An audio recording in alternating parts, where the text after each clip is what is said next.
Selamat pagi mahasiswa. Pagi, Pak. Oke, iya. Bagaimana kabarnya? Sehat semua? Sehat, Pak. Oke, puji Tuhan ya. Dalam keadaan sehat senantiasa masa-masa COVID saat ini, ya. Itu adalah kesempatan yang kita harus terima dari Tuhan, suatu anugerah bahwasanya kita sehat. Itu hal yang sangat disyukuri, yang sangat luar biasa, ya. Oke, sebelum kita memulai pembelajaran kita akan masuk kepada ibadah singkat. Siapa bisa pimpin doa? Saya pilih, Bapak pilih si Marta ya. Bisa pimpin doa Marta? Oke, ya kita pimpin doa pujian ya. Kita puji Tuhan dari Kidung Jemaat nomor 3. Kami puji dengan riang.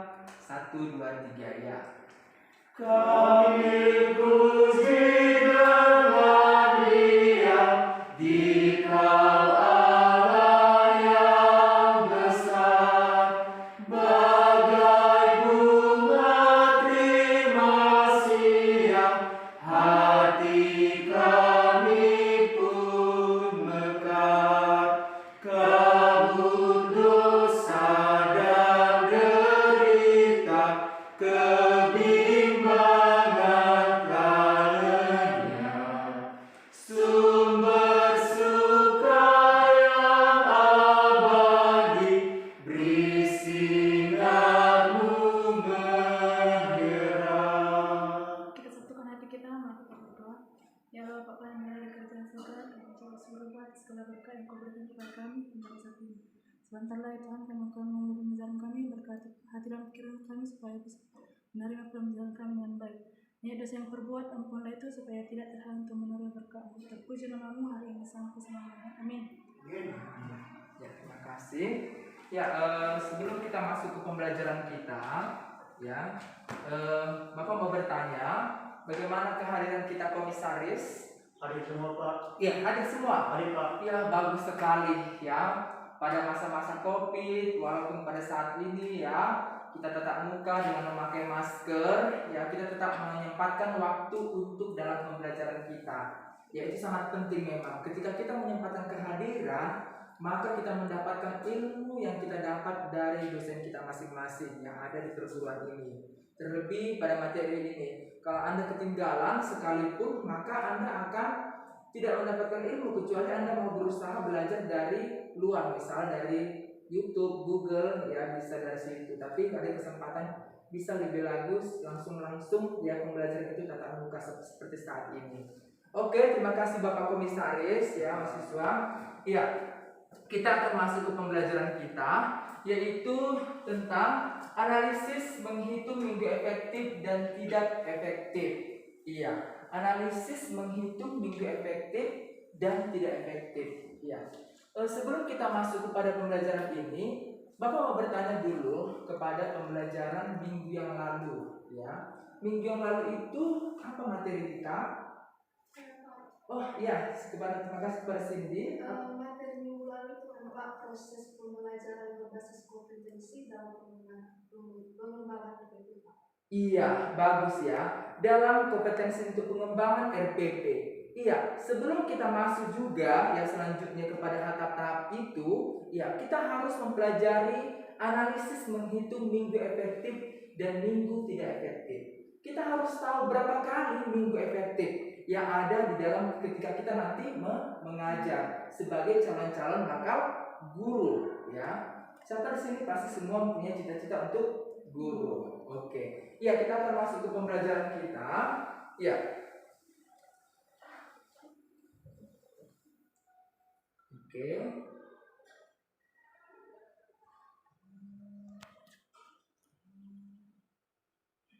Sebelum kita sampai ke situ, ada tujuan pembelajaran pada minggu ini, yaitu dalam pertemuan ke-13, yaitu mahasiswa mampu menjelaskan pengertian minggu efektif. Yang kedua adalah mahasiswa mampu menjelaskan dan mengaplikasikan tujuan dan fungsi menghitung minggu efektif. Selanjutnya, mahasiswa dapat menganalisa langkah-langkah menghitung minggu efektif. Ini adalah tujuan pembelajaran kita di dalam pertemuan ke-13 ini. Iya, apa itu sebuah kata minggu efektif?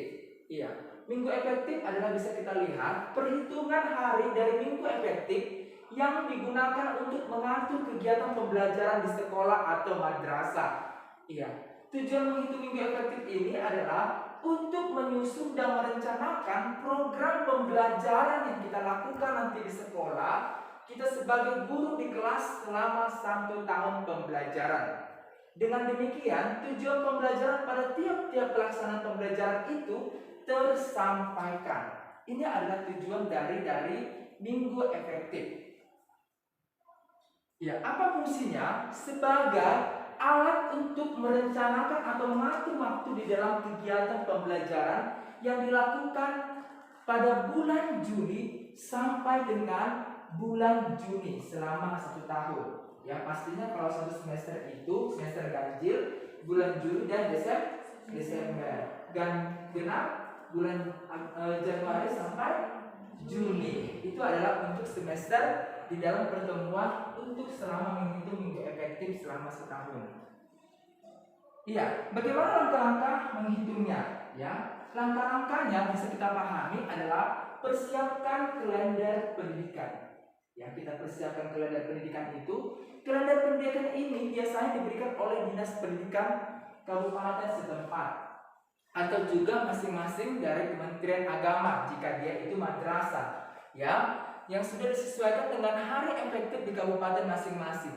Bagi mahasiswa yang belum memiliki kalender dan pembelajaran 2021-2022 pada saat ini bisa di-download dari internet supaya nggak sulit ya. Terkadang apalagi masa-masa saat ini banyak ya masalah jaga protokol ya kesehatan supaya memang sehat semuanya. Jadi yang kedua itu buat tabel di buku tulis dan juga bisa langsung kamu di Microsoft Word atau juga Excel-nya ya sebagai untuk langsung mengaplikasikannya. Ya, bagaimana langkah pertama menghitung jumlah minggu? Ya, coba dulu Bapak mau suruh baca si Farhan nampak? Kurang. Oke ya, coba dulu si demo. Silakan dibaca langkah pertama untuk menghitungnya. Ya, langkah pertama menghitung jumlah minggu. Pertama, untuk menghitung jumlah minggu, kita harus menghitung semua minggu. Walaupun di kalender pendidikan ada keterangan libur, ujian atau keterangan lainnya. Tetapi ketika hari 1 minggu di bawah 4 hari, maka tidak dihitung banyaknya minggu. Contoh kasus? Ya, contoh kasus ada pada bulan Agustus, biarpun di kalendernya ada 5 minggu pada bulan Agustus, tetapi pada minggu pertama yaitu tanggal 1, 2 dan 3 tidak dihitung karena kurang dari 4 hari dalam seminggunya. Jadi jumlah minggu pada bulan Agustus yaitu 4 minggu seperti gambar. Iya. Gambar berikut ya Bapak akan jelaskan kembali ya. Iya, kita bisa melihat contohnya pada bulan Agustus. Ya, ini adalah bulan Agustus. Kita melihat berapa jumlah minggunya. Ya, langkah pertama tadi kan menghitung jumlah minggu. Iya, kita hitung ya. Tadi katanya harus ada 4 hari. Dalam 1 minggu itu ada berapa hari? 7 hari. Jadi dikatakan 1 minggu itu harus ada 4 hari. Ya, kita hitung pertama 1, 2, 3. Sudah memenuhi? Tidak. Belum. Berarti dia tidak dihitung 1 minggu. Iya, kita hitung lagi 1, 2, 3, 4, 5, 6, 7. Ada 1 minggu dari tanggal 4 dan 10. Kita hitung lagi tanggal 11, 12, 13, 14, 15, 16, 17, 1 minggu ada 7. 18, 19, 20, 21, 22, 23, 24, 1 minggu. 25, 26, 27, 28, 29, 30, 31, 1 minggu. Berarti ada 4. Ada 4 jumlah minggu. Jumlah minggu, bukan minggu efektif. Ya, kita masuk kepada kesimpulannya. Kesimpulannya, untuk menghitung banyaknya minggu pada bulan dalam kalender pendidikan ialah dalam seminggu ada 7 hari. Ketika kurang dari 4 hari, maka minggu tersebut tidak dihitung 1 minggu. Oke, kita masuk kepada langkah kedua. Saya rindu dulu kepada anak saya, Dian. Bisa membacakannya? Langkah kedua. Menghitung minggu efektif. Perlu dipahami, kata minggu efektif ialah terjadinya proses pembelajaran, belajar mengajar di dalam atau luar kelas. Jadi ketika libur, ujian tengah semester, ujian akhir semester, dan remedial tidak termaksud dalam minggu efektif. Untuk menghitung minggu efektif, sangat mudah. Kita tahu bahwa secara umum untuk hari yang efektif dalam pembelajaran sekolah satu minggu ada 6 hari, yaitu Senin, Selasa, Rabu, Kamis, Jumat, dan Sabtu. Walaupun ada sekolah hanya 5 hari, maka ketika pada minggu tertentu kurang dari 3 hari, maka minggu tersebut tidak dihitung satu minggu efektif dalam bulan tersebut. Seperti gambar berikut. Oke, kita masuk kepada langkah kedua, yaitu pada gambar berikut. Ya, kita menghitung adalah jumlah minggu efektif. Kita masuk kepada bulan Juli, ya, bulan Juli. Ya, tadi Anda katakan ketika ada libur dan juga ujian itu tidak dihitung minggu efektif. Iya. Kita masuk ini tanggal 1 dan 6. Di sana ada proses apa? Libur semester. Ya, berarti tidak dihitung minggu efektif. 7 sampai dengan 13 masih libur. Iya. Tanggal 14 sampai 14 itu hari Minggu, 15 dan 17 itu hari pengenalan. Biasanya kalau pengenalan proses sekolah itu belajar enggak? Tidak ya, berarti tidak dihitung minggu efektif. 18, 19, 20 itu ada 3 hari. Berarti katanya tadi kalau ada 3 hari lebih itu dihitung satu minggu efektif. Jadi 1 minggu efektif terjadi di minggu ketiga. 22 sampai 27 itu ada berapa hari? 6 hari.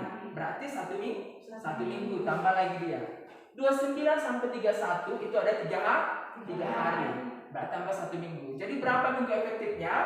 3 hari. Langsung saja ya. 2 minggu tidak efektif, 3 minggu efektif. Ya, berarti ada berapa jumlah minggu? 5. Ya, pastinya ya. Ya, kita masuk ke tahap selanjutnya, yaitu langkah menghitung minggu tidak efektif. Ya, Bapak mau bacakan itu si Widya. Langkah ketiga, menghitung minggu tidak efektif. Ketika minggu efektif di bulan Juli sudah diketahui 3 minggu, maka untuk minggu yang tidak efektifnya ialah menggunakan rumus pengurangan jumlah banyaknya jumlah minggu, yaitu 5 minggu dengan banyaknya jumlah minggu efektif, yaitu 3 minggu, sehingga jumlah minggu tidak efektif di bulan Juli yaitu 2 minggu. Oke, iya, itu ada langkahnya seperti gambarnya tadi ya. Langsung pengurangan, ada 3 minggu. Jumlah minggunya ada berapa? 5. 3 dikurang 5 berapa? 2. Berarti ada 2 minggu tidak efektif. Bagus sekali ya. Saya sangat senang sekali kepada mahasiswa saya. Memang semua pintar-pintar. Saya yakin ketika di lapangan nanti pasti, aku yakin tidak mempermalukan dengan kepala sekolah dan guru pamongmu nantinya di sana. Oke, jadi kesimpulannya ya, di dalam itu untuk minggu efektif adalah di bulan Juli ada 5 bulan minggu, tetapi hanya 3 minggu efektif. Di minggu yang ketiga ada 4, 5. Karena minggu 1, 2 terjadi libur sekolah dan juga tidak efektif. Oke, kita masuk kepada latihan. Tapi sebelum sampai kita kepada latihan, perlu ada tanya jawab di latihan ini. Ya, oke mahasiswa saya, boleh Anda bertanya apa yang menjadi pertanyaan Anda supaya tidak menjadi bahan ya, seperti bahan diskusi kita. Oke, kepada mahasiswa saya ada pertanyaan. Hai Pak. Oke, bagus ya, bagus, silakan Dian. Baik, nama saya Dian Krisna Luku. Sebelumnya terima kasih buat materi yang telah Bapak ajarkan pada kami sebagai calon guru yang akan mengajar di sekolah-sekolah. Nah, yang menjadi pertanyaan saya Pak, apakah ujian akhir semester dihitung di dalam minggu efektif ataupun sebaliknya? Oke, ya ini terkadang masalah ya, yang terjadi. Bahwasanya banyak kalender-kalender ya, ada juga yang di lapangan kita selalu ada ulangan bulanan ya, ulangan bulanan. Jadi Ini terjadi, ya. Terkadang di ulangan bulanan itu, ada ulangan dibuat per bulan. Itu pertanyaannya. Iya. Ya, jadinya apakah dibuat minggu efektif? Apakah dibuat tidak minggu efektif? Karena dia ulangan, berarti tidak efektif. Gitu. Iya. Ya, saya bilang itu, Bapak bilang itu pastinya adalah tetap dihitung minggu efektif. Karena ya, kalau kita mengajar secara pribadi, misalnya Bapak mengajar pendidikan agama Kristen misalnya. Jadi Bapak itu pasti setiap habis indikator pembelajaran dalam kompetensi dasar, Bapak akan buat evaluasi atau kuis. Tetapi belum tentu guru matematika melakukan pada hari itu juga, minggu itu juga. Yang mana tahu dia minggu itu belum selesai gitu. Jadinya saya tetap mengajar satu les, 2 les lagi evaluasi. Jadi tetap ada proses pembelajaran. Jadi itu kesimpulannya, disiring-siringkan apa yang diisi pembelajaran dan juga langsung evaluasi pada 1 jam atau juga 2 jam gitu. Jadi tetap itu minggu efektif. Oke, silakan bertanya lagi. Ada si Kristina tadi ya. Oke, kepada mahasiswa silakan berdiri. Perkenalkan Pak, nama saya Kristina Utasoid. Terima kasih atas materi yang disampaikan oleh Bapak kepada kami sebagai calon guru dan regenerasi guru Pak. Pertanyaan saya Pak, kita kan setelah ujian Desember ada di sana minggu efektif. Pertanyaan saya, apakah itu dihitung minggu efektif setelah selesai ujian akhir? Oke, bagus sekali pertanyaan dari Kristina yang mewakili semua pertanyaan kita ya. Oke, iya, mungkin kita lihat pada bulan Desember di sini ya. Terkadang habis ujian ya pada tanggal 1 dengan sampai tanggal 6 itu ada yang garis putih lagi.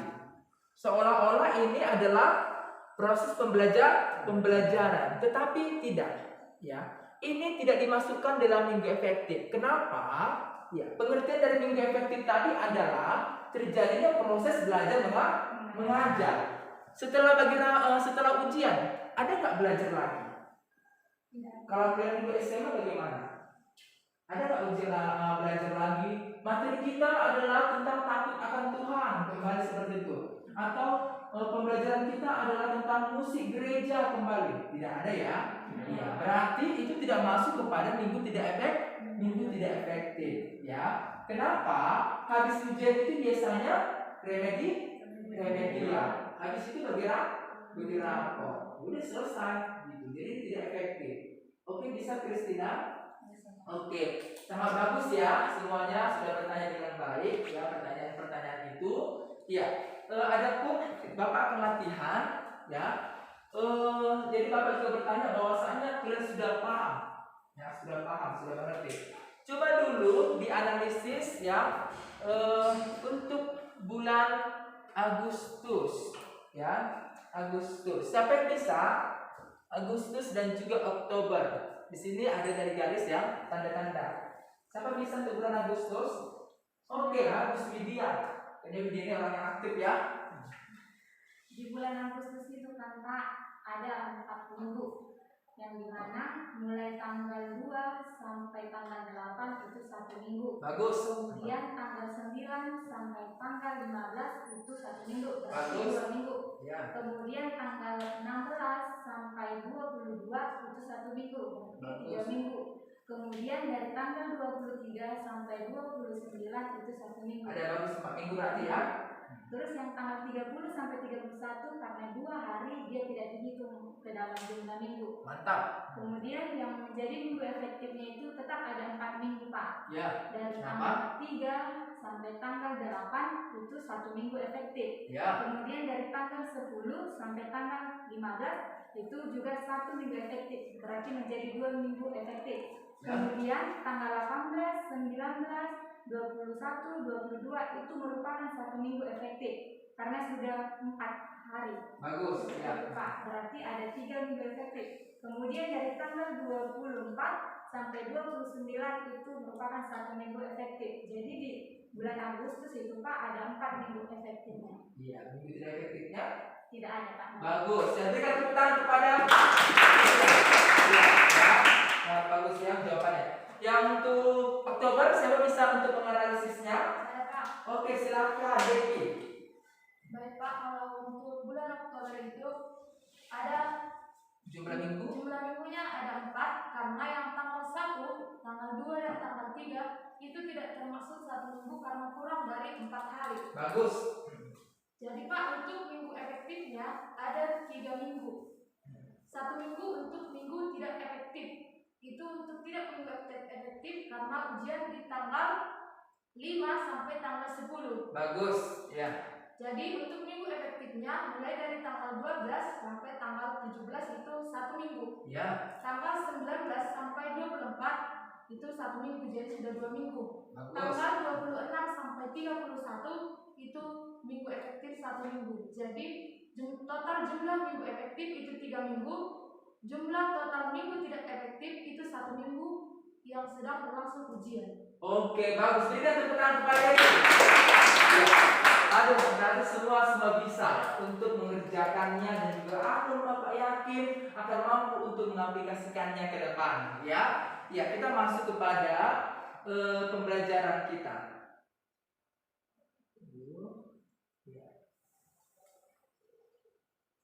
Ya, masuk kita penugasan bisa ditulis ya.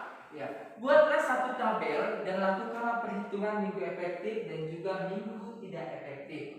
Ya, pada kalender pendidikan tahun pembelajaran 2020 dan 2021 yang ada di kota Anda masing-masing. Ya, bisa saja. Atau kalau Anda di Kabupaten Kapuli Utara ini, nggak apa-apa buat. Yang selanjutnya, hitunglah jumlah minggu tiap bulan selanjutnya jumlahkan pada semester ganjil dan genap. Jadi Anda kerjakan ini 2 semester. Hitunglah jumlah minggu tidak efektif tiap bulan. Selanjutnya jumlahkan pada semester ganjil dan genap. Selanjutnya ketiga, hitunglah jumlah minggu tidak efektif tiap bulan. Selanjutnya jumlahkan pada semester ganjil dan genap. Oke, itu ada tugasnya. Minggu depan pasti Bapak harapkan semua pasti bisa untuk mengerjakannya dengan baik, ya.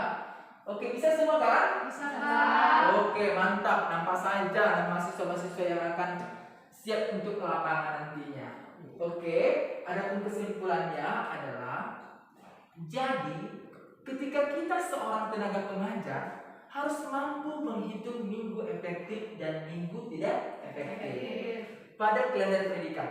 Bagaimana pula seorang guru, ya kita akan calon-calon bakal guru yang tidak dapat menghitung pertemuan yang efektif selama 1 sampai 2 semester, tentunya program semester, program tahunan dan juga RPP Anda pasti apa? Tidak tepat dan berantakan.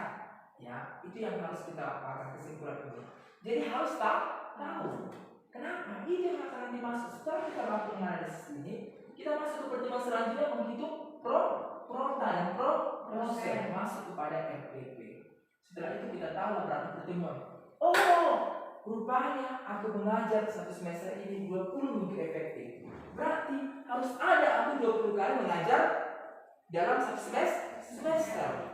Oh, di semester genap harus ada 15 karena banyak sana libur. Jadi kamu kata genjot lah atau kamu kejar gitu. Kamu kejar 15 pertemuan itu untuk menghabiskan kompetensi dasar di dalam sudah ketentuan ya, kalau kompetensi dasarnya ya dalam yang diarahkan oleh pemerintah kepada Anda. Oke, bisa dipahami? Oke, terima kasih lah ya, semuanya sudah bisa. Bapak sangat senang sekali ya. Kita kembali ya, kita bernyanyi ya. Apa lagu pujian kita? Tahu lagu Tenang Hati di Hatiku? Tenang, kita puji Tuhan. Dari kita bisa tutup bukunya ya kembali. Dan kalau tidak paham, maaf sekali lagi Bapak bilang ya, kalau tidak paham nanti ada bisa di buku modul ya, di buku modul kita bisa melihatnya ya. Kalau ada pertanyaan dan bisa kamu cek Bapak dari WA ya, cek Bapak dari WA untuk pembelajaran kita. Oke? Oke. Ya, kita angkat pujian kita kembali. Tenanglah kini hatiku. 1, 2, 3 ya. Tenanglah kini hatiku, Tuhan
kehidupan kami.